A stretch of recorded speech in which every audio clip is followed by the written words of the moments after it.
शोभून दिसतंय केळीचं हिरवं पान तुझं भगत घेऊन आईला आई तुला साडी चोळीचा मान बुवा चाल चुकवू नका आधी सांगितले काय येते हा मग काय म्हणायचंय गवळणीला सुरुवात करीत आहे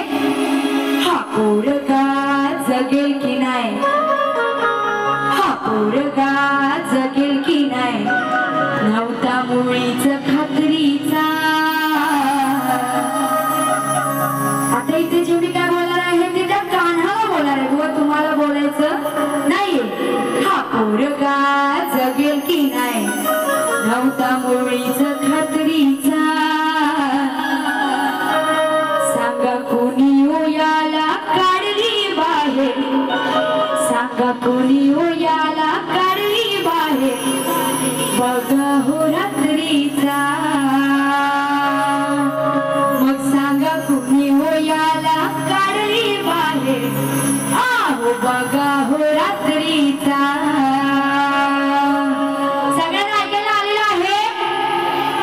नक्की गवळण घ्यायची ना तर बघा बुवा काय म्हणायचं आहे हा पोरगा जगेल की नाही नव्हता मुळीच खात्रीचा म्हणजे काय म्हणायचंय त्या कंस मामाने देवकीच्या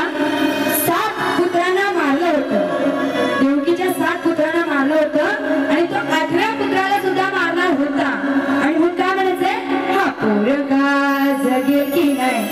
नव्हता मुळीच खात्रीचा म्हणजे त्या अपेक्षाच नव्हती ते जगण्याचा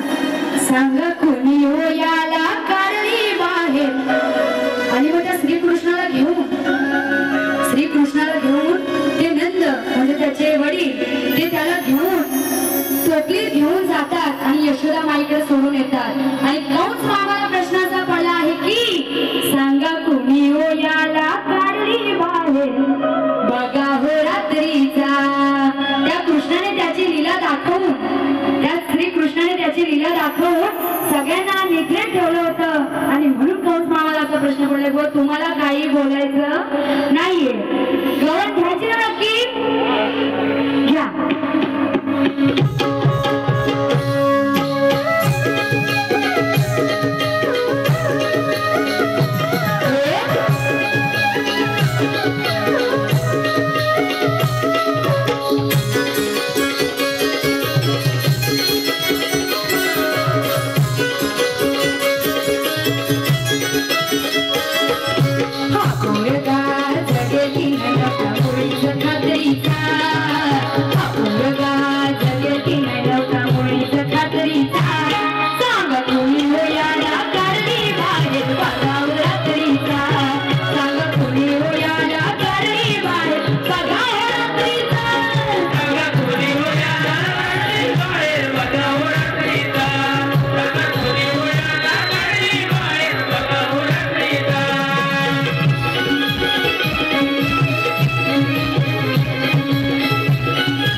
Sir